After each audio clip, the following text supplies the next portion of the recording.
आदरणीय दर्शकहरू नमस्कार। कार्यक्रम अर्थविशेषमा यहाँहरूलाई हार्दिक स्वागत छ। म राजेन्द्र रेग्मी।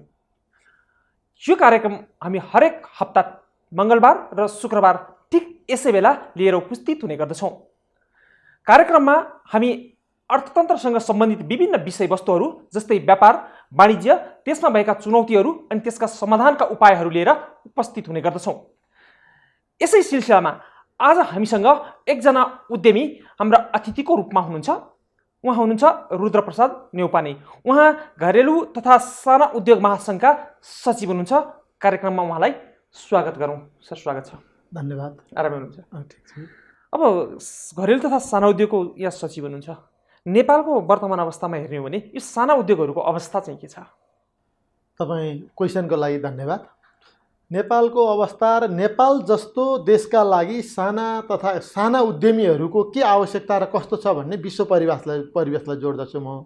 यसले जिडिपी र पुरा राज्य संयन्त्र र अर्थतन्त्रलाई कसरी प्रभाव पार्छ भन्ने कुरा हामी छेउबाट जाउँ। जस्तो जिडिपीको हिसाबले र अर्थतन्त्रको हिसाबले इन्डिया विश्वको अब लगभग 5औं स्थानमा आइरहेको छ। तर त्यहाँ यस्तो धेरै भास्ट डिफ्रेन्ट छ। त्यहाँ सबैभन्दा धेरै चाहिँ सडकका मान्छेहरू छन्, सबैभन्दा धेरै असाध्यै कमजोर वर्ग धेरै छ, अनि गरिबीको रेखामुनि चाहिँ 39% ओभर छ। अब यो किन के त्यस्तो भयो? र अब एकैचोटि तपाईँ अहिले विकास भइरहेका दक्षिण कोरिया, जापान लगायतका अब लगभग चाइनै पनि भन्नुहोस्, भियतनाम लगायतका ठाउँमा जानुभयो भनेदेखि त्यहाँको अर्थतन्त्र त्यस्तो छैन। जिडिपी जस्तो इन्डियाको भन्दा कमजोर जिडिपी भएका ठाउँको अर्थतन्त्र, विकासका सूचाङ्कहरू र गरिबीका सूचाङ्कहरू असाध्यै राम्रो छ। जुन दिनसम्म साना व्यवसायीहरू व्यवस्थित रूपमा उँभो लाग्न सक्दैनन्, त्यो देशमा जिडिपी राम्रो हुँदा पनि गरिबीको रेखाङ्कन सूचाङ्क राम्रो हुन सक्दैन, शान्ति सुरक्षा अमन चयन हुन सक्दैन, विकासका कुराहरू हुन सक्दैन। किनभने बहुसङ्ख्यक जनसङ्ख्यालाई आत्मनिर्भर बनाउने, आफ्नै कमाइले बाँच्न सक्ने उद्यमी बनाउन सकेनौँ हामीले भने इन्डियाको जस्तो अर्थतन्त्र भयो भनेदेखि के हुन्छ भने 10% इन्डियाको अहिले 10% पपुलेसनले चाहिँ 66% अर्थतन्त्र अगाडि राखेको छ। हो, यो मोडालिटीमा होइन। अब जापानको मोडालिटीमा, चाइनाको मोडालिटीमा या समताको मोडालिटीमा, मैले समानता भनेको छैन, समताको मोडालिटीमा जाने हो भनेदेखि साना तथा घरेलु उद्योग जसरी पनि जरुरी छ। जहाँ बहुसङ्ख्यक मान्छेहरू आत्मनिर्भर बनुन्, जहाँ बहुसङ्ख्यक मान्छेहरूले सपोर्ट गरून्, यो रोजगारको क्रिएसन होस्, स्वरोजगारको क्रिएसन होस्। र साना साना उद्योगी स्वरोजगार मात्रै हुँदैनन्, आत्मनिर्भरताका साथ टोटल ठाउँमा आफ्नो ठाउँमा साना साना युनिटमा रोजगार दिइराखुन्। त्यसले अर्थतन्त्रलाई, राज्य प्रणालीलाई, राज्य सञ्चालक र सञ्चालन पद्धतिलाई स्ट्रङ बनाउँदछ। त्यो हाम्रो मैले उदाहरणसहित भने। त्यसो भएको कारणले नेपाल जस्तो देश भनेको के भने यहाँ युथहरूको सङ्ख्या असाध्यै धेरै छ। आज पनि 20 वर्षदेखि 40 वर्षसम्मको 20 वर्षदेखि 50 वर्षसम्मको सङ्ख्या सबैभन्दा बढी जनसङ्ख्या हो। यो अर्थमा नेपालमा नै सबैभन्दा बढी साना मझौला, साना तथा घरेलु उद्योगका साना उद्यमीहरूको सबभन्दा ठुलो फ्युचर छ, सबभन्दा ठुलो आवश्यकता छ, सबभन्दा ठुलो योगदान छ। त्यसो भएको कारणले नेपाललाई सुदृढ गर्ने सबै तरिकाले चौतर्फी रूपमा विकास गर्ने भने यो आवश्यकता छ। अहिलेको अवस्था चाहिँ कस्तो छ रहेको? र अहिलेको अवस्था चाहिँ कस्तो छ भनेदेखि नेपालमा एउटा वर्किङ कल्चर छैन। सबभन्दा पहिला अर्कालाई भन्दा पनि गभर्मेन्टले वर्किङ कल्चर छैन। हामीसँग काम गर्ने संस्कार, मनस्थितिको विकास छैन। काम गर्ने क्षमता एउटै काम विदेशमा गर्यो या चाइनामा, जापानमा एकजनाले गर्ने काम नेपालमा 3जना 4जना लाग्दछ। काम गर्ने कल्चर नभएर हो। अनि मान्छे काममा केन्द्रित हुँदैन, कुरामा केन्द्रित हुन्छ। अनि अर्को एकदम खर्चिलो रहनसहन, रीतिरिवाज बढ्दै गएको छ। प्रत्येक दिन सेलिब्रेसन गर्नुपर्ने, प्रत्येक दिन चाडपर्व हुनुपर्ने, विभिन्न खालका पार्टी, जुन इन्कम सोर्स भन्दा लिभिङ स्ट्यान्डर्ड एकदम धेरै डिफ्रेन्ट भएर मान्छे ऋणी भएर पनि विदेशिनु पर्ने बाध्य छ। त्यसो भएको कारणले ऊ आत्मनिर्भर या साना व्यवसाय गर्न चाहँदैन। अनि अर्को साना व्यवसायीहरूलाई एउटा सानो जागिरभन्दा सानो व्यवसायीहरूलाई हेर्ने नजर फरक छ। यो सोसाइटीको चेन्ज गर्नुपर्ने, मैले आजैबाट उद्घोष गरेका कुराहरू, यी कुराहरू चाहिँ हामीले जस्तो एउटा कसैले व्यवसाय सुरु गर्यो, आत्मनिर्भर भयो भन्दा एउटा कुनै जागिर खायो, इन्जिनियर भयो, इन्जिनियर कन्सल्टेन्सी खोलेको भन्दा इन्जिनियर जागिर खाएको ठुलो हो नि, या एउटा कुनै व्यापार व्यवसाय गरेको एउटा व्यवसाय गरे उद्योग खोलेको भन्दा जागिर खाएको ठुलो हो नि, उद्योग खोलेको भन्दा व्यापार गरेको सजिलो हो नि भएको कारणले उद्योग एउटा संस्कारका कुराहरू भइगयो। त्यहाँबाट अर्को दोस्रो भनेको के छ भने नेपाल गभर्मेन्टको पोलिसी इम्प्लिमेन्टेसन। पोलिसी के छ भने साना तथा घरेलुलाई, कृषकलाई, टुरिज्मलाई, फार्मरलाई सबै खालका दिने अनुदान। यो अनुदान कस्तो भइरहेछ भने म अनुदानको यो टुङ्गै लाउन लागिरहेको छु। अनुदानको विषयमा चाहिँ के छ भने तपाईँले मलाई पनि क्वेसन गर्न सक्नुहुन्छ, क्वेसन गर्नुहोस्। जो बोलाइ एक्चुअल मान्छेलाई पुगिराखेको छैन, विभिन्न वेबाट गलत ठाउँमा के अरे अनुदान गएको छ, त्यसको रिजल्ट आइरहेको छैन, रिजल्ट गलत आएको छ। प्रत्येकपल्ट डेटामा असाध्यै राम्रो अनुदान छ, असाध्यै राम्रा नीति तथा कार्यक्रमहरू छन्। अनि त्यो कार्यक्रमहरू पनि 5 स्टार होटलमा हुन्छ, जहाँ सम्बन्धित लाभान्वित सरकारवालाहरू बिचरा त्यहाँ पुगेकै देखेकै हुँदैनन्। जहाँ सम्बन्धित पक्षलाई पुग्ने मानौँ 100 रुपियाँ कुनै मन्त्रालयबाट छुट्यो भने जम्मा 7 देखि 10 रुपियाँ पनि सम्बन्धित ठाउँमा, 7% 10% पनि सम्बन्धित ठाउँमा, प्र्याक्टिकल ठाउँमा, वस्तुगत ठाउँमा पुगिरहेको अवस्था छैन। सबैभन्दा पहिला अब सबैले अनुदान माग्छन्। मैले चाहिँ उल्टो वेबाट हिँडिरहेको छु। सरकारले 10 वर्षभन्दा यता कुन कुन सेक्टरमा के अनुदान दियो, त्यसको रिजल्ट के आयो, रिजल्ट आएको छैन भने कहाँ अवचलन भएको छ अडिट गर्नु पर्यो र सही ठाउँमा गलत भए गलतलाई कारवाही गर्नु पर्यो, सही भए फेरि रेगुलारिटी गर्नु पर्यो। सरकारले दिने नीतिगत कुरा र प्र्याक्टिकल कुरा, व्यावहारिक कुरा असाध्यै धेरै फरक छ। त्यसलाई असाध्यै धेरै के गर्नु पर्यो, पहिला नीति बनाउनु पर्यो, कार्यान्वयन गर्नु पर्यो, अब्जर्भेसन गर्नु पर्यो, कारवाही गर्नु। अब साना तथा घरेलु उद्योगको चाहिँ जस्तै नीतिगत रूपमा भनौँ अथवा सञ्चालन गर्न आर्थिक सहजताको हिसाबले अहिलेको अवस्था कस्तो छ? साना तथा अब मैले त्यो घरेलु के अरे साना उद्योगीहरूको कस्तो भन्छु भने अब आज एउटा एकदम ठुलो सम्भावना र चुनौती छ। आज लगभग आज हामीसँग 753वटा पालिकाहरू छन्, त्यसका थुप्रै वडाहरू छन्। प्रत्येक वडा अध्यक्षहरूले चाह्यो भने पनि एउटा वडामा 2टा 3टा 5वटा 10वटा उद्यमी जन्माउन सक्छ। सबैजना उद्यमी हुन सक्दैनन्, तर एउटा वडामा 10 जना उद्यमी हुन सक्छ। उद्यमीको आफ्नै समस्या छ। गुन्द्रुक पनि बाहिरबाट आउँछ, जनै पनि बाहिरबाट आउँछ, कृष्णको फोटो लक्ष्मीको फोटो पनि बाहिरबाट आउँछ, पीडा पनि छ, अर्को सम्भावना पनि छ। के सम्भावना छ भन्नु होला भनेदेखि कुनै ठाउँमा धान उत्पादन गर्यो या साग उत्पादन गरेर गुन्द्रुक मात्रै ल्यायो भनेदेखि त्यो गाउँपालिकाले त्यसको नेतृत्व लिनु पर्यो। ल एबिसिडी सिन्धुपाल्चोकको बलेफी गाउँपालिका, सिन्धुपाल्चोकको बलेफी गाउँपालिकाले गुन्द्रुक सप्लाई गर्छ भनेदेखि बलेफी गुन्द्रुक भनेर त्यसले सङ्कलन गर्नु पर्यो, पोर्ट्रेट गर्नु पर्यो। प्रत्येक वडामा कतिवटा किसान बनाउने, कतिवटा किसानको सङ्कलन केन्द्र बनाउने, बिक्री केन्द्र कहाँ बनाउने।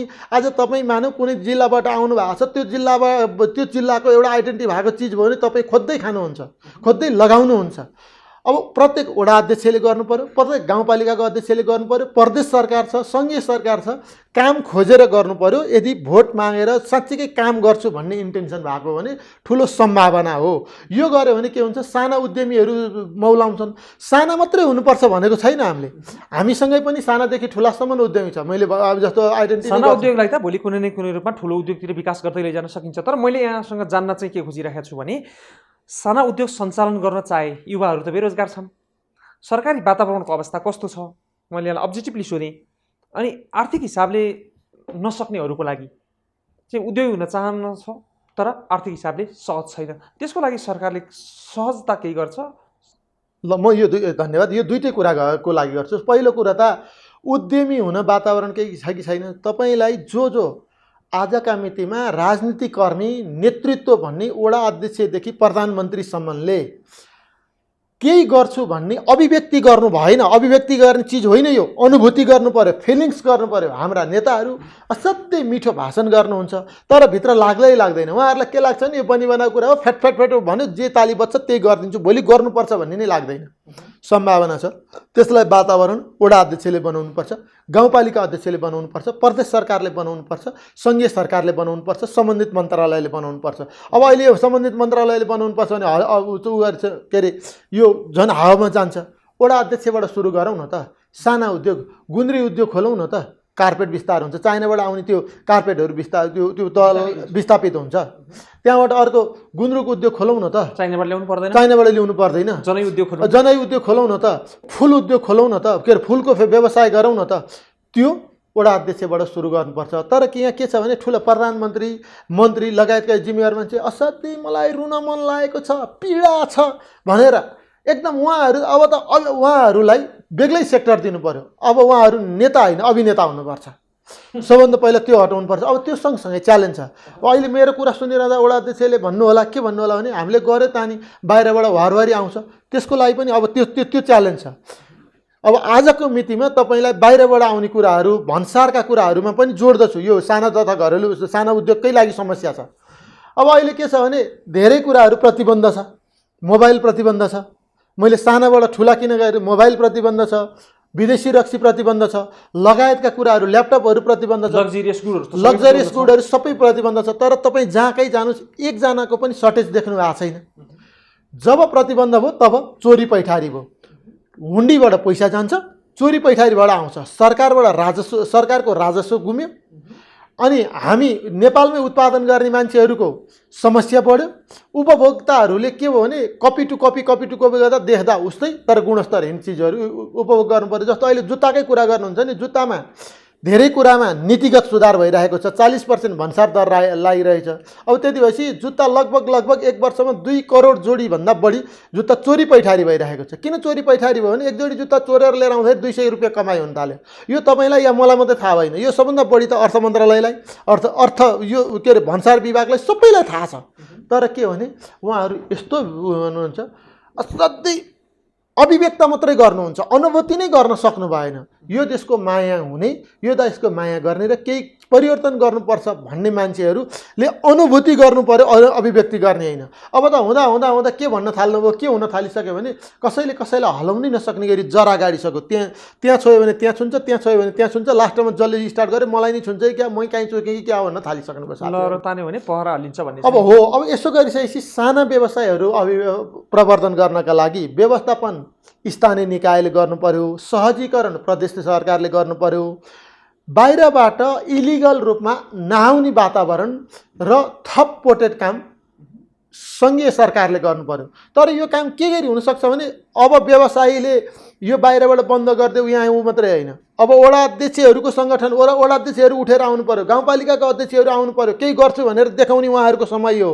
अब भोलिको नेता पनि स्थानीय सरकार हो। त्यसो भएको कारणले सबैभन्दा बढी जिम्मेवार अब स्थानीय सरकारले लिनुपर्दछ। त्यो सँगसँगै प्रदेश सरकारले सहजीकरण गर्नुपर्छ। र अर्को पनि म जान्छु, अर्को कुरो हामीसँग हुनुपर्ने कुरा, अनि व्यवसायी हुनलाई असाध्यै सोचेको जस्तो या पब्लिकले देखेको जस्तो छैन। व्यवसायी रुन सक्नुपर्छ, एक्लै हाँस्न सक्नुपर्छ मासमा, त्यो गर्न सक्नुपर्दछ। किनभने व्यवसाय गर्ने भन्ने बित्तिकै सधैँ नाफा हुने, सधैँ सहज हुने हुन्छ भन्ने छैन। असाध्यै असहज भए बेलामा विक्षिप्त भयो र त्यो स्खलित भयो भनेदेखि व्यवसाय बिग्रिन सक्छ। त्यति बेला पनि संयमित भएर एक्लै रोएर बाहिर निस्केर हाँसेर डटेर त्योभन्दा बाहेकको अर्को विकल्प के हुनसक्छ, तत्काल विकल्पको डिसिजन गरेर टुङ्गो लाग्ने गरी विकल्प भनेको अर्को व्यवसाय होइन, के कारणले मलाई अप्ठ्यारो पर्यो भने तुरुन्त प्रब्लम सोल्युसन दुइटै निकालेर अगाडि बढ्न सक्नुपर्छ। यो व्यावसायिकसँग हुने कुराहरू भयो, यो राज्यले गर्नुपर्ने कुराहरू, यी दुईटा कुराहरू भयो। अहिलेको दिनमा हामीले हेर्ने हो भने जस्तै सबैभन्दा धेरै कुन प्रकृतिको घरेलु व्यवसायहरू बढी प्रचलनमा छ अथवा चलिराखेको अवस्थामा छ, जस्तै रोजगारी सिर्जना गरिराखेको अवस्था कुन प्रकृतिको छ? अब साना घरेलु भनेको यस्तो छ, कस्तो छ भने थोरै पुँजीबाट हुने कुराहरू भए होइन। अहिले हामीले पुँजीको विषयमा कुरै गर्न सकेनौँ। आजभोलि त साना व्यवसायीहरूलाई यति धेरै ठुलो समस्या छ। यो तरलता समस्याको कुराले लगभग बैंकिङ सेक्टर त पुरै ड्राई भइसक्यो, असाध्यै धेरै ड्राई भइसक्यो, ठप्प नै छ। त्यो सहकारी लगभग सहकारी पनि ऋण दिन सक्ने अवस्थामा छैन। उहाँहरू सहकारी पनि धेरै सहकारी हामी बदनाम गुमनाम हुनबाट बच्न पाए हुन्थ्यो भन्ने अवस्था छ। त्यसलाई कसरी एडजस्ट गर्ने भनेर त्यो सरकारले नै ध्यान दिनुपर्ने छ। त्यहाँभन्दा बाहेकको अब अहिले फेरि अर्को मैले उसका पुँजीका कुरा नि गरेँ, युवा स्वरोजगार, वैदेशिक रोजगारका मान्छे, महिला उद्यमी, ती कुराहरूले पनि के भने प्र्याक्टिकल ठाउँमा जानु पर्यो। अहिले त के छ भने डेटा हेऱ्यो, आफन्तलाई पैसा दियो, त्यो पैसा लगेर कि घरमा कि घर जग्गा किन्यो, थोरै पैसा आएन भने त्यताबाट पैसा ल्याएर अर्कालाई ब्याजमा लाएर फेरि ब्याज तिर्यो। त्यो कुरो पनि भएको छ कि छैन, साँच्चीकै उद्योग छ कि छैन, बैंकले हेर्न सक्दैन। राष्ट्र बैंकले अब्जर्भेसन गर्नु पर्यो, बैंकले हेर्नु पर्यो नि, त्यहाँबाट व्यवसाय भएको छ कि छैन, व्यवसाय हो कि होइन।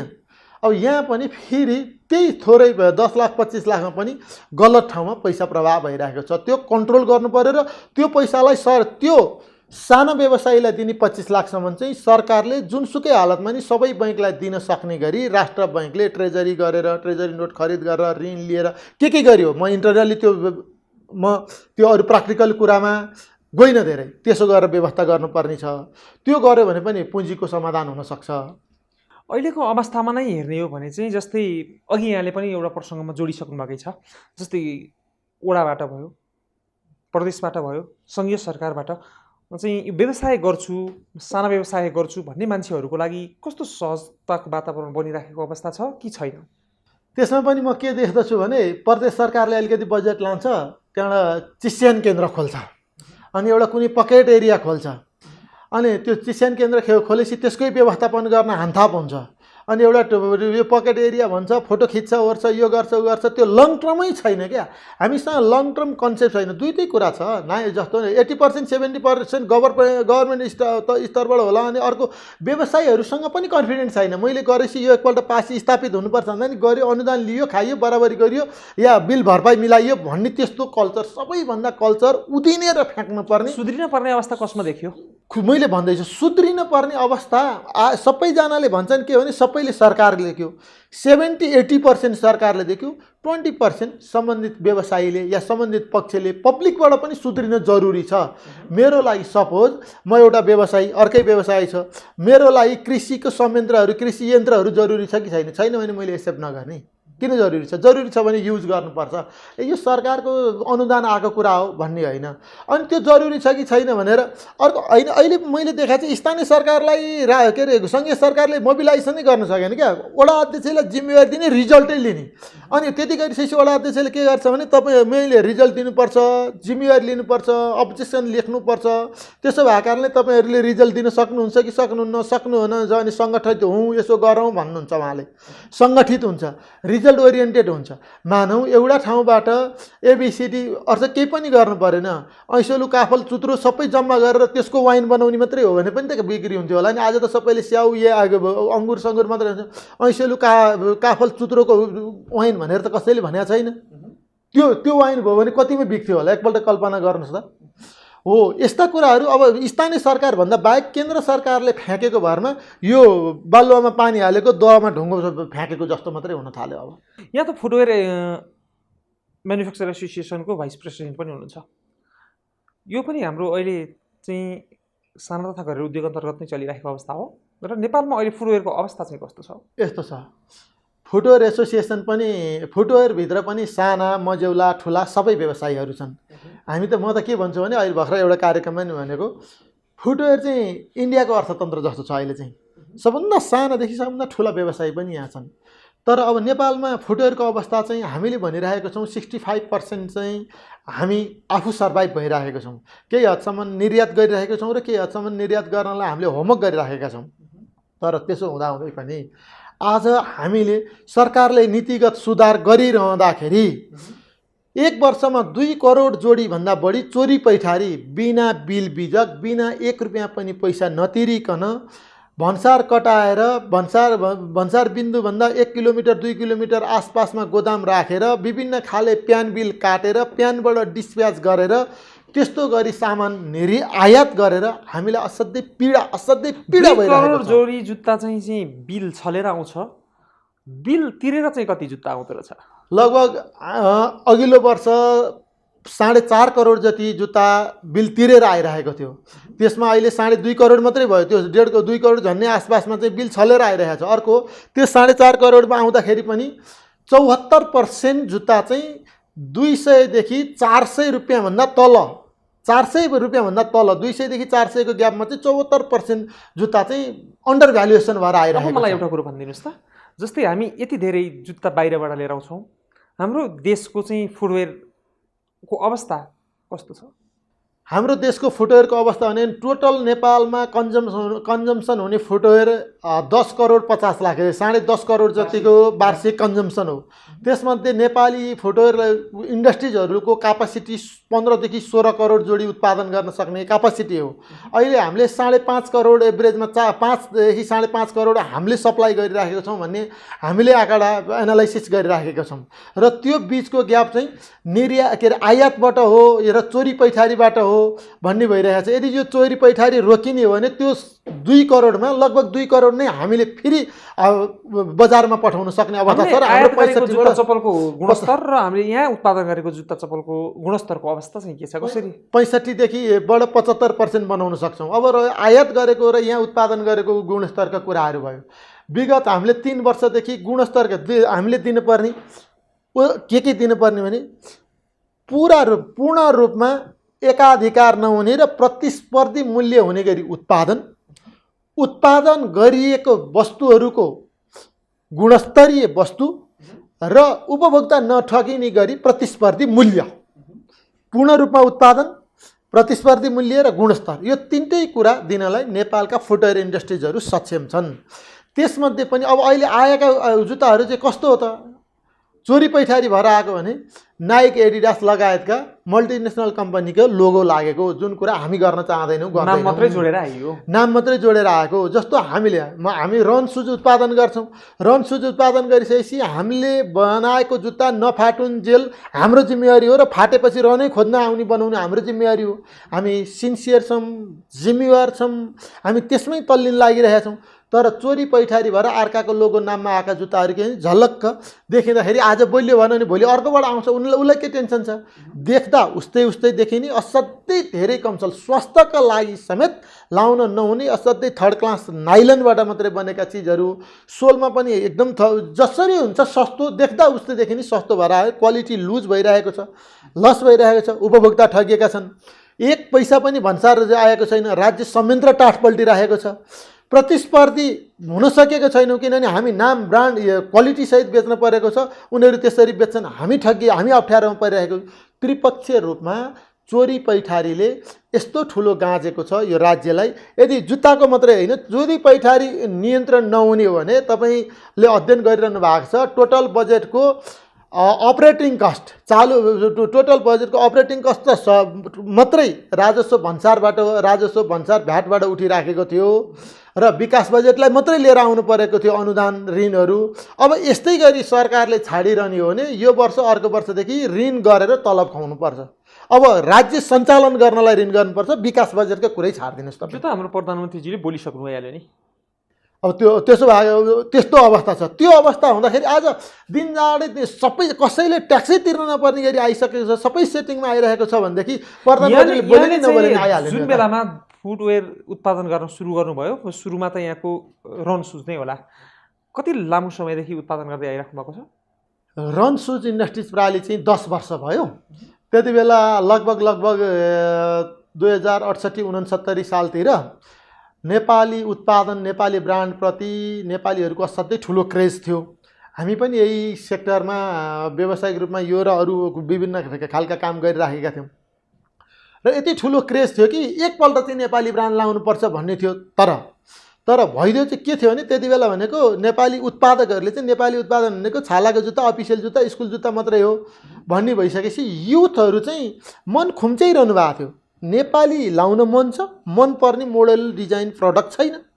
अनि हो यो कुरालाई हामीले एनालाइसिस गऱ्यौँ, R&D रिसर्च गऱ्यौँ, सबै थोक गरिरहँदाखेरि ल गो हेड हामी जानुपर्छ भन्ने लागेर हामीले युथ टार्गेट गरेर रन सुज भने फेसन मोडल हो है, आधुनिकता हो र युथहरूलाई पनि यो नेपाली प्रडक्टमा कम्प्लिट फुटवेयर हुनुपर्छ भनेर हामीले सुरु गरेको 10 वर्ष भयो।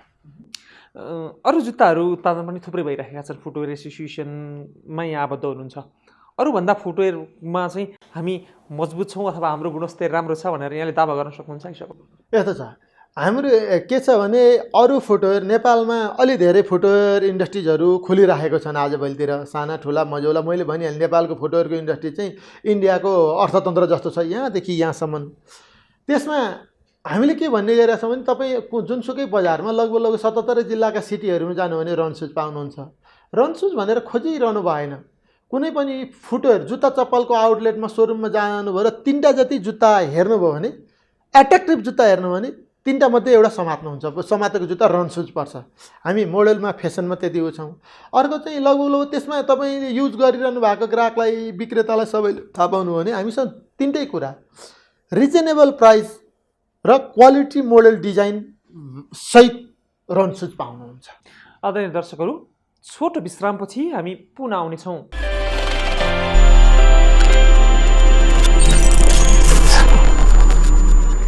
विश्रामपछि यहाँलाई स्वागत छ। धन्यवाद। हामी कुरा गर्दैछौँ जुत्ता, जस्तै यो जुत्ता चप्पलहरू बनाउँछौँ, जुन फुटवेयर जति पनि वस्तुहरू हामी उत्पादन गर्छौँ, लेडिज जेन्ट्स आधुनिक पुरानो किसिमका सबै उत्पादन त गरिरहेका छौँ। यसको कच्चा पदार्थ हामी नेपाली कच्चा पदार्थ प्रयोग गर्छौँ कि हामीले कच्चा पदार्थ पनि बाहिरबाट लिएर आउनुपर्ने अवस्था छ? यस्तो छ, आजभन्दा तपाईँ 7-8 वर्षसम्म पछाडि फर्केर हेर्नुभयो भने 85% 90% र मेटेरियल्स कच्चा पदार्थहरू चाहिँ बाहिरबाट आउँथ्यो। आज हामी लगभग 50 झन्डै 50-50 45देखि 50% र मेटेरियल्स चाहिँ नेपालको युज गर्छौँ। जस्तै हामी नै कुरा गर्नुहुन्छ भने हामी सोल आफै बनाउँछौँ। सोलै बनाउने र मेटेरियल्स त फेरि बाहिरबाट आउँछ, यसको मतलब यो हो। र आजको मितिमा लगभग स्पोर्ट्स सुज बनाउने त्यो कपडाहरू हैन, नेटहरू लगभग नेपालमै बन्छ। भित्रीमा लगाउने चिजहरू लेस आइलेट लगायतका कुराहरू पनि धेरै नेपालमै बन्न थालिसक्यो। अब यो 100% चाहिँ हुँदैन। हामी म्याक्सिमममा 65% 70 70%सम्म र मेटेरियल्स 3-4 वर्षमा नेपालमै उत्पादन हुन सक्छ। जस्तो सोल लगभग नेपालमै उत्पादन हुन्छ 3-4 वर्षभित्रमा। स्पोर्ट्सका माथिका अपरहरू धेरै हुन्छन्, भित्र लाउने रेक्जिन या हुन्छ। अब छाला प्रशोधित एकदम हाई क्वालिटीको छाला इन्डिया पाकिस्तानबाट ल्याउनु पर्ने अवस्था छ। त्यसो भएको कारणले अहिलेको अवस्थामा हामी 45% र मेटेरियल चाहिँ नेपालीमै युज गर्छौँ। हामी प्रसङ्ग बदलौँ न। जस्तै यहाँले त हाइड्रो पावरतिर पनि लगानी गरिराख्नु भएको छ। नेपालको अहिलेको हाइड्रोको अवस्था अहिले चाहिँ मागलाई पूर्तिले धानिराखेको अवस्था छ कि अब केही वर्षभित्रमा अवस्था के बन्छ हाइड्रो पावरको? अब हामीले देखेको सम्भावना चाहिँ के भने आज एउटा युग परिवर्तन भएर दोस्रो युगमा आएको छ। पहिलो युग भनेको पेट्रोलियम पदार्थ तेल खाने भएका देशहरू धनी हुन्थे। अबको दोस्रो युग भनेको हाइड्रो पावर भएको या जलविद्युतको सम्भावना भएका देशहरूका फ्युचर काल अनन्त कालसम्मको फ्युचर हो। र अब नेपालभित्र जाउँ। त्यसमा नेपालभित्रमा पनि अहिलेको इलेक्ट्रिसिटीको क्यापासिटी भनेको जस्तो विद्युतीकरण भइसकेको अवस्थामा आज पनि अझै 10% 15% थपिँदै जाँदाखेरि पनि कन्जम्सन हुने अवस्था छ नेपालमा। त्योभन्दा बाहेकको नेपालको पर व्यक्ति विद्युत खपत गर्ने एकदम कम ह्याबिचुअल छ। जति विकसित हुँदै गयो त्यो कुरो बढ्दै जान्छ। र अर्को मार्केट यति ठुलो मार्केट छ। इन्डियाले त लगभग यति जस्तो नेपालमा टोटल उत्पादन भएको सबै हामीले किन्न पनि पुग्दैन भनेर डाटा निकालिसकेको छ। इन्डियाको यो युपी बिहारमा सबै ठाउँमा विद्युत उत्पादन हुने अवस्था छैन। सबै समथर पानीहरू मात्रै छन्। त्यो सँगै बङ्गलादेश छ। हामीले जतिसुकै उत्पादन गरे पनि यो दुईटा देशलाई नै दिएर पुग्दैन। हामीले हाम्रो मात्रै किनेर उहाँहरू दुईटालाई पुग्दैन। त्यो गर्ने भने आज त हामीले यति धेरै गुमाइरहेका छौँ। आजकै वर्ष युगमा पनि हामीले याद गर्दैनौँ। तेल भए चाहिँ नजिक्दा बाँकी बस्थ्यो। यो बिजुली त नबेच्दा या ननिकाल्दा बाँकी बस्ने होइन। खोला बगाइ गरेर त हामीले कति मनी लस गरे खोलामा पैसा बगाइराखेका छौँ। आजभोलि स्टोर गरेर राख्न मिलेन, केही पनि स्टोर गर्ने। त्यसो भने खोलामा पैसा बगिरहेको छ। नेपाल सरकारले जनस्तरसम्म फेरि के अरे स्थानीय सरकारले यसलाई के पोजिटिभ लिइदिनु पऱ्यो भने अलिकति हाइड्रो पावरलाई यो चाहिँ एकदम तल्लो स्तरसम्म हाइड्रो पावरलाई चाहिँ अलिकति डिमान्ड बढी गर्नुपर्छ। यो सरकारी नीतिको अवस्था कस्तो छ? नीतिगत रूपमा यहाँहरूले जसरी उत्पादन गरिराख्नु भएको छ, नीतिगत रूपमा यहाँहरूलाई सहजता कस्तो छ अहिलेको दिनमा? नीतिगत रूपमा चाहिँ असाध्यै धेरै असहज चाहिँ छैन। तैपनि गर्दै जाँदाखेरि कहिले मुआब्जाका कुराहरू, कहिले मुआब्जाका कुराहरू। अब अहिले त अर्को यस्तो ठुलो अवस्था भइसक्यो। अब बैंक ड्राई छ। अब यो अवस्थालाई कसरी मेन्टेन गरेर बैंकले कसरी लगानी गर्छ त्यो पनि ठुलो च्यालेन्ज हो। अहिलेको सबभन्दा ठुलो चुनौती चाहिँ अब बैंकले लोन एप्रुभ गर्छ, लोन पास गरेको लोनको पैसा दिन सकेन भने के गर्ने, त्यो पनि त्यतातिर च्यालेन्ज छ। तर सम्भावना चाहिँ यदि आज नेपालमा त पहिलो जलविद्युत र दोस्रो पर्यटनै हो अबका फ्युचर हुने। त्योभन्दा बाहेकको विकल्प भने कम हुन्। विभिन्न व्यवसायहरूमा यहाँ संलग्न हुनुहुन्छ।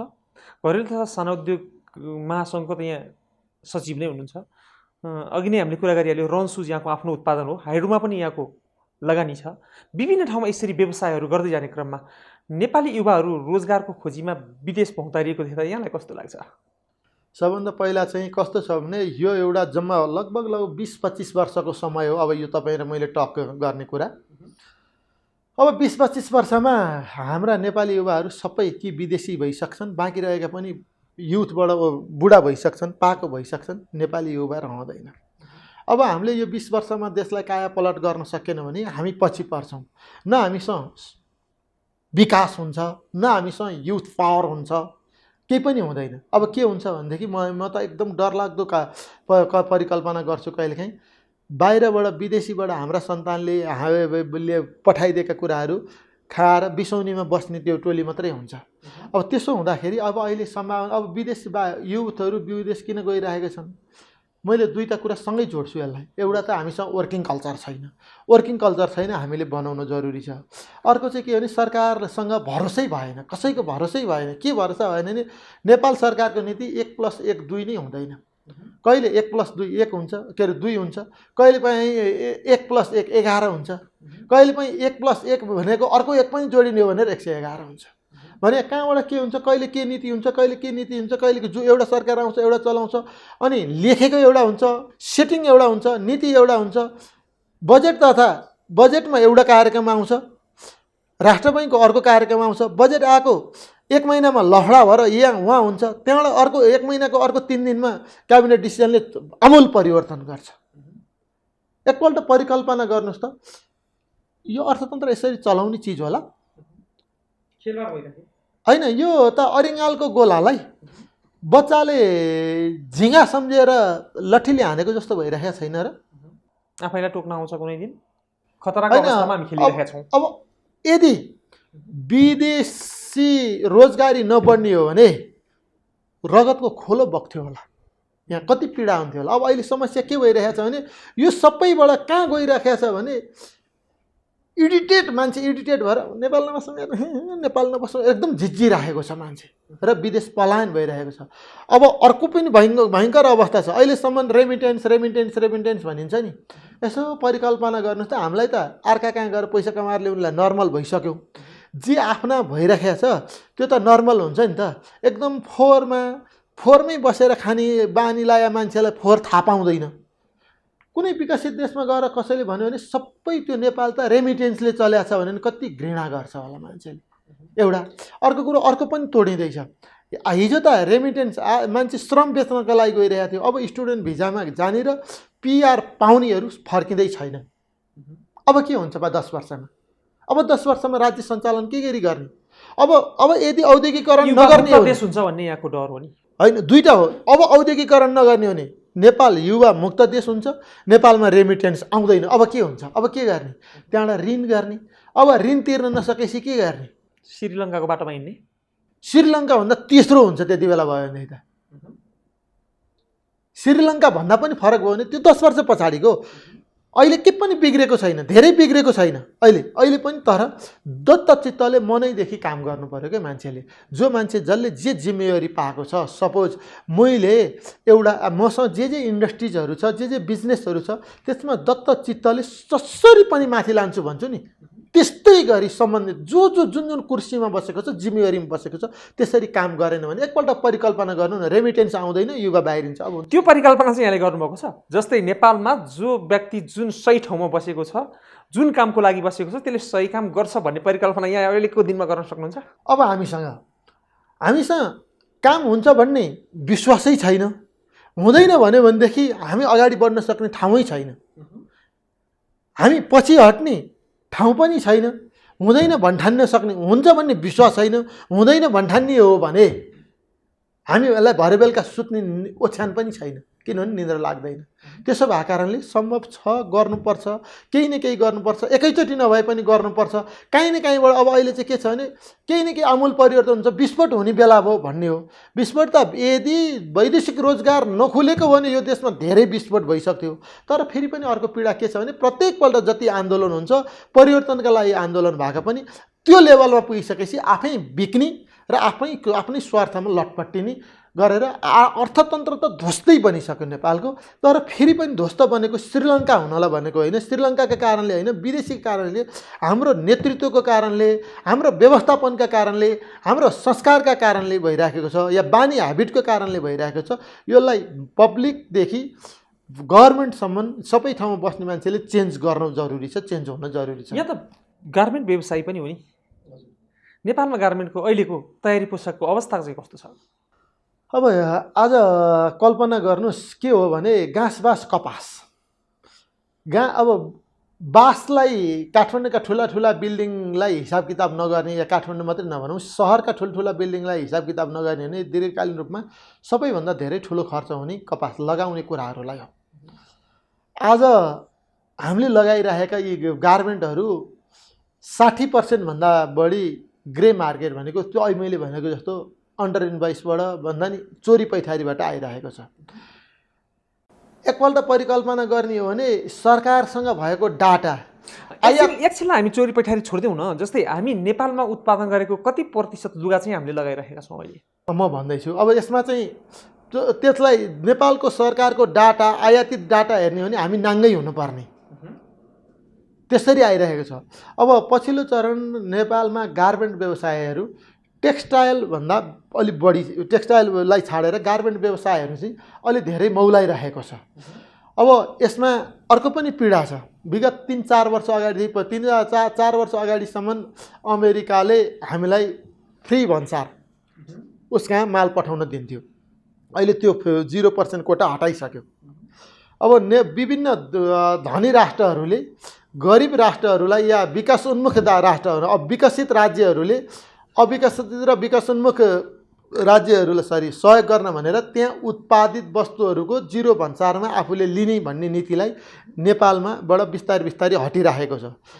यदि त्यो अब अहिले नेपालमा उत्पादन भएको गार्मेन्टले मात्रै उत्पादन गरेका चिजहरू त मलाई लाग्छ 35-40% अहिले यो पछिल्लो कोभिड समय हुँदा 50% जति भइसकेको छ।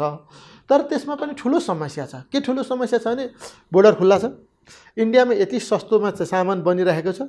त्यो सामान अनि त्यहाँबाट पनि फेरि डुप्लिकेटिङ हुन्छ अनि चोरी पैठारीले गर्दा त्यो पनि मर्माहत भएको छ, असाध्यै पीडामा छ। त्यो देश त्यो क्षेत्र पनि गाह्रो छ। तर त्यो सरकारले यो क्षेत्रलाई गार्मेन्टलाई मात्रै स्ट्रिक्टली भन्सारमा ल्याउने हो भनेदेखि नेपालमा अर्को लगभग 2 लाखभन्दा बढी मान्छे रोजगार हुन्छ। भनेपछि एउटा ठुलो चुनौती भनेको चोरी पैठारी नै रहेछ। चोरी पैठारी अब त यो गार्मेन्ट जुत्ता यो नभन्नुहोस् कि सबै कुरा चोरी पैठारी भइरहेको छ। चिनी त चोरेर आउन थाल्यो भन्ने समाचार आउन थालिसक्यो। सबै कुरा चोरी पैठारी भइरहेको छ। चोरी पैठारी चाहिँ किन भइरहेछ भने अब चाहिँ यो सञ्जाल छ। त्यहाँ चोरेर लिएर आएका मान्छेलाई समात्यो भनेदेखि यति 100 रुपियाँ 1000 भन्दा तल पैसा देशी उसले छुटाइदिन्छ। त्यस्तो सञ्जाल भइसकेको सबै अब बोर्डर सबै काम सेटिङमा मात्रै हुन्छ अहिले चोरीको काम। अब त सबै कामहरू सेटिङमा हुन्छ। चोरीको काम त भने चोरी संस्थागत भयो। कस्तो भने आजभन्दा 6 महिना अगाडि चोरी हुन्थ्यो। अलि धेरै त्यो बोर्डर एरियाका लेडिजहरूले उताको माल यता ल्याउने गर्नुहुन्थ्यो। अनि अलिअलि सङ्गठित भएपछि उहाँहरू अहिले हामी निम्न वर्ग हौँ यताउति रुनी कराउने गर्नुहुन्थ्यो। पुलिसले अलिअलि धरपकड गरेपछि त्यही एउटा अर्को सङ्गठन बन्यो। के सङ्गठन कस्तो सङ्गठन बनेछ भनेदेखि सबैसँग दिनकै 200-500 उठाउने अनि जसलाई समात्यो पुलिसले बेलुका लगेर 5000 दिने छोडाइदिने अर्को संयन्त्र अर्को चोरीको पनि चोरको पनि नाइके बनेको छ। अब अलि पछि अब त्यस्तै गएर त्यो चोरको नाइकेले के गर्छ भने अहिले पुलिसलाई दिएछ भने त्यो पुलिसले अलि माथिको पुलिसलाई देला अलि त्यस्तो गर्ला भनेर संयन्त्र त यस्तो ध्वस्त भने सरकारी संयन्त्र त यस्तो ध्वस्त भइरहेछ। एउटा कुनै कपडा पसलमा मुसाको हुल पसेर कसरी छेदविच्छेद हुन्छ संयन्त्रहरू त्यस्तो बिग्रिरहेको छ। भनेपछि अहिले नेपालको अर्थतन्त्रमा हेर्ने हो भने विशेष गरी यहाँले चुनौतीको रूपमा हेर्नु पर्यो भने चाहिँ चोरी पैठारीलाई एउटा ठुलो चुनौतीको रूपमा हेर्नुहुन्छ। जस्तै यसमा त के भयो भने साना तथा घरेलु उद्योगबाट उत्पादन हुने सम्पूर्ण वस्तुहरू जसलाई चाहिँ विदेशी वस्तुहरूले प्रतिस्थापन गरिरहेको छ, खाद्यान्नहरू त्यस्तै अवस्थामा छ, गार्मेन्ट प्रोडक्टहरू त्यस्तै अवस्थामा छ। भनेपछि यसको समाधानको बाटो के हो?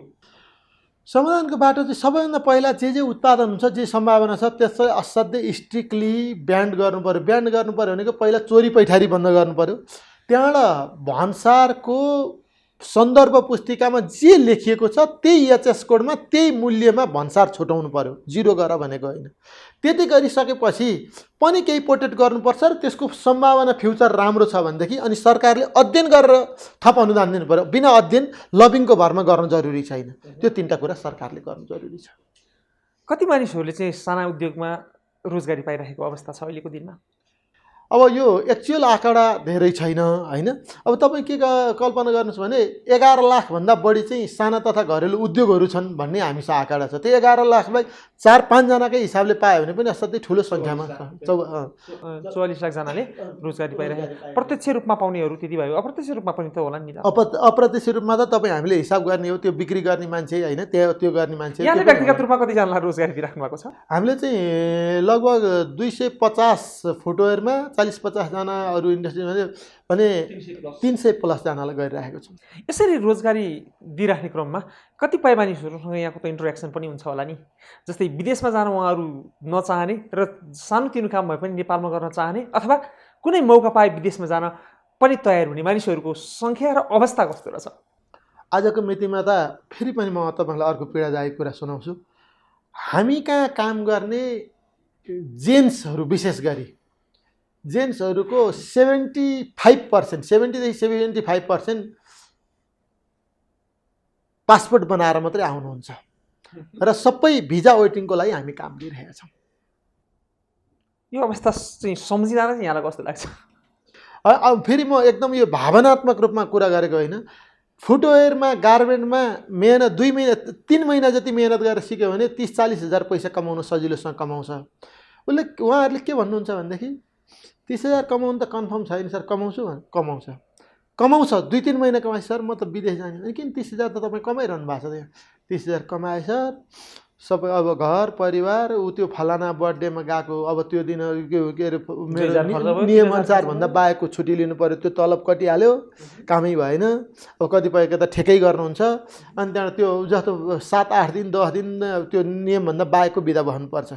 अनि त्यहाँबाट बर्थडेमा जानु पऱ्यो, बर्थडेमा जान आउन गिफ्ट दिनु पऱ्यो, हस्पिटलमा त जानै परिगयो। त्यहाँबाट अर्को त्यो फलानु ब्याजको फलानु उसको ग्यादरिङ हुन्छ, एउटा काम हुन्छ। अनि त्यहाँबाट बेलुका कोही कफी गफ भन्ने हुन्छ। कफी गफ 1 कप कफीको 150 मासतिर पर्ने ठाउँ जानुपर्छ। सबै थोक गरेर होस् सर, म 2-3 वर्ष गएँ भनेदेखि यहाँ एकैचोटि आउँदाखेरि सबैजना खुसी हुन्छन्, म जान्छु, आशी गरौँला भन्नुहुन्छ उहाँहरू। न हामी हो भन्न सक्छौँ, न होइन भन्न सक्छौँ। ल आज मेरो हेल्थ चेक छ भने दिन मात्रै झन्नै धेरै कुरा थाहा पाउँछौँ हामीले होइन। अनि अहिले त हाम्रो इन्टरभ्यूमा एउटा क्वेसन छ, पासपोर्ट कहिले बनाएको बाबु तपाईँले भनेर। अनि पासपोर्ट कहिले बनायो भनेर, पासपोर्ट अनि त्यति बनाएपछि त नत्र अनि त पासपोर्ट छैन भन्नुहुन्छ। पासपोर्ट चाहिँ कहिले बनाएको भनेपछि अहिले बनायो भन्नुहुन्छ। अनि भिजा लगाइसकेको छ कि लाग्नै बाँकी छ? भिजा लगाइसकेको छ भने चाहिँ धेरै दुःख नगर्नुभयो हुन्थ्यो, हामीलाई पनि तपाईँलाई सिकाउँदै गाह्रो हुन्छ भन्छौँ। पासपोर्ट चाहिँ छ, भिजा लगाएको छैन भने चाहिँ काम दिन्छौँ हामी। हजुर त्यस्तो अवस्था छ। हाम्रो नेपालको उत्पादनलाई हामीले निर्यात गर्न सक्ने अवस्थाको आकलन यहाँले कसरी गर्नु भएको छ अथवा हामीले गरिरहेको अवस्था छ के छ? निर्यातको कुरा चाहिँ के छ भने नेपालमा सबभन्दा पहिला हामी उद्यमी व्यवसायीहरू असाध्यै धेरै मेहनत गर्नुपर्छ। असाध्यै धेरै हाम्रो 90%मा मेहनत छ, 10%मा मेहनत छैन। 10% भनेको सबै चाइनाले या विकसित देशहरूले, निर्यात गर्ने देशहरूले बनाउने बेलामा भन्दा प्याकेजिङ र फिनिसिङमा सबैभन्दा धेरै मेहनत खर्च गर्छ। हामी सबै क्वालिटेड सामान युज गर्छौँ, सबै थोक गर्छौँ, फिनिसिङ पनि कोसिस गर्छौँ, अझ प्याकेजिङमा हाम्रो कमजोरी छ, लुज छ। त्यसो भएको कारणले उत्पादकहरूले मेहनत गर्नुपर्ने एउटा चिज छ। अर्को चाहिँ म के भन्छु भने नेपालका सबै एम्बेसडरहरूलाई, राजदूतहरूलाई वाणिज्य दूत बनाउनु पर्यो। जुन ठाउँमा नेपाल एम्बेसी छ त्यहाँका उद्योग वाणिज्य सङ्घ छ, त्यहाँका व्यापारिक सङ्गठन छ, त्यहाँका गार्मेन्ट एसोसिएसन छ, त्यहाँको फुटवेयर एसोसिएसन छ, त्यहाँको अरू खाद्यान्न एसोसिएसन छ, त्यहाँको मरिच टिमुर के बिक्री गर्ने एसोसिएसन छ, खोज्दै बोलाएर नेपालको युज गरिदिनुहोस् भन्नु पऱ्यो। त्यहाँ कफी खुवाउनु पऱ्यो, चिया खुवाउनु पऱ्यो। हाम्रो यो सङ्गठनहरूलाई जस्तो हाम्रो पनि एफएनसिसिआई छ, एफएनसिएसआई छ, चेम्बर छ, सिएनआई छ, सबै तिनीहरूसँग कनेक्सन गराउनु पऱ्यो, वस्तुगत सङ्गठनसँग कनेक्सन गराइदिनु पऱ्यो। र त्यो सँगसँगै अर्को के गर्नु पर्यो भने विदेशबाट नेपालमा आएका विदेशी दूतावासहरूलाई पनि नेपाल सरकारले, परराष्ट्र मन्त्रालयले सहयोग गर्दै भनेर अपिल गर्नु पर्यो र हामीहरूलाई आइडेन्टिफाई गर्नु पर्यो। तपाईँ कहाँमा जुत्ता बेच्ने मार्केट कस्तो छ, के छ, कस्तो जुत्ता बिक्री हुन्छ, एक दुईजना व्यवसायी बोलाइदिनुहोस्, हामीले के गर्नुपर्छ, हामी दुःख सुखका कुरा गर्छौँ नि त। अब यहाँ त के छ भने एम्बेसडरहरूलाई सबैलाई गाली गर्यो भनेर तितो होला। एम्बेसडरहरू किन पठाउने भने फलानाको कोटा पुर्याउनलाई होस्, फलानाको आफन्तलाई पैसा कमाउनलाई, फलानाको इज्जत बटुल्नलाई, हिस्ट्री बटुल्नलाई भन्दा बाहेक, कर्सी भन्दा बाहेक, फर्मालिटी भन्दा बाहेक केही भएन। अब हामीले जोड्न जरुरी छ। त्यो सँगसँगै अर्को के जोड्न छ भने टुरिज्मको सेक्टरका कुरामा नि त्यहाँको नि त छ नि त, त्यहाँको टुरिज्मको सेक्टरमा काम गर्ने मान्छेलाई जोड्नु पर्यो। त्यो राजदूतले चाहिँ हामीले गरे जस्तै काम गर्नु पर्यो क्या, त्यहाँ गएर 16 घन्टा काम गर्नु पर्यो, यो गर्नु पर्यो, यो गर्नु पर्यो, यो गर्नु पर्यो। त्यो गर्ने गरी परराष्ट्र मन्त्रालयले हामीले परराष्ट्र सचिवलाई पनि भेट्यौँ अस्ति, तुरुन्त एक्सन लिन जरुरी छ। तर राजदूतहरूको अवस्था त बिदा मनाउन गएको जस्तो देखिन्छ सबै ठाउँमा। मैले भनिसकेँ नि, राजदूत त के छ भने निगाहमा पाएको त असाध्यै तपाईँको कुरामा सोरे हान, बिदा मगाउन गएको, इन्जोय गर्न गएको, हिस्ट्री बनाउनु, फलाना हजुरबाबु राजदूत थियो भनेर हिस्ट्री देखाउनलाई गएको, फलानु म पहुँच देखाएर फोटो खिच्नलाई गएको जस्तो अवस्था छ। त्यो नेपाल सरकारले मुभ गर्नु पर्यो क्या। तपाईँको नेपाल सरकारको कर्मचारीलाई मुभ गर्न सक्दैन भने किन पठाउनु। हामी कार्यक्रमको करिब अन्त्यतिर छौँ। उत्पादक अनि उपभोक्ताहरूलाई अन्तिममा यहाँले के भन्न चाहनुहुन्छ? उत्पादकहरूलाई सबै हामीले हरेस खानु हुँदैन। कहिलेकाहीँ बिग्रिने आजको अवस्थामा सरकारले चोरी पैठारी या लगायतका यो नीति कार्यान्वयन गर्ने सेक्टरमा, नीतिगत भनिदिनु, नीति कार्यान्वयन गर्ने सेक्टरमा असाध्यै धेरै स्खलित भइरहेको छ। यसलाई हामीले अवेर गराउनुपर्छ, सजग गर्नुपर्छ। गुणस्तरीय वस्तु उत्पादन गरेर गुणस्तरीय वस्तु र सेवा उत्पादन गरेर प्रतिस्पर्धी मूल्यमा बेच्नु, बिक्री वितरण गर्नुपर्छ भन्छु। र आम नेपाली उपभोक्ताहरूलाई सकेसम्म नेपाली उत्पादनलाई उपभोग गरिदिनुहोस्, सजेस्ट गर्नुहोस्। गुणस्तरीय सामान प्रतिस्पर्धी मूल्यमा उपभोग गर्ने तपाईँको राइट्स हो, तर सजेस्ट गर्दाखेरि त्यसमा गुणस्तरीय हेल्दी कम्पिटिसन गर्ने हामी तयार छौँ भनेर भन्छु।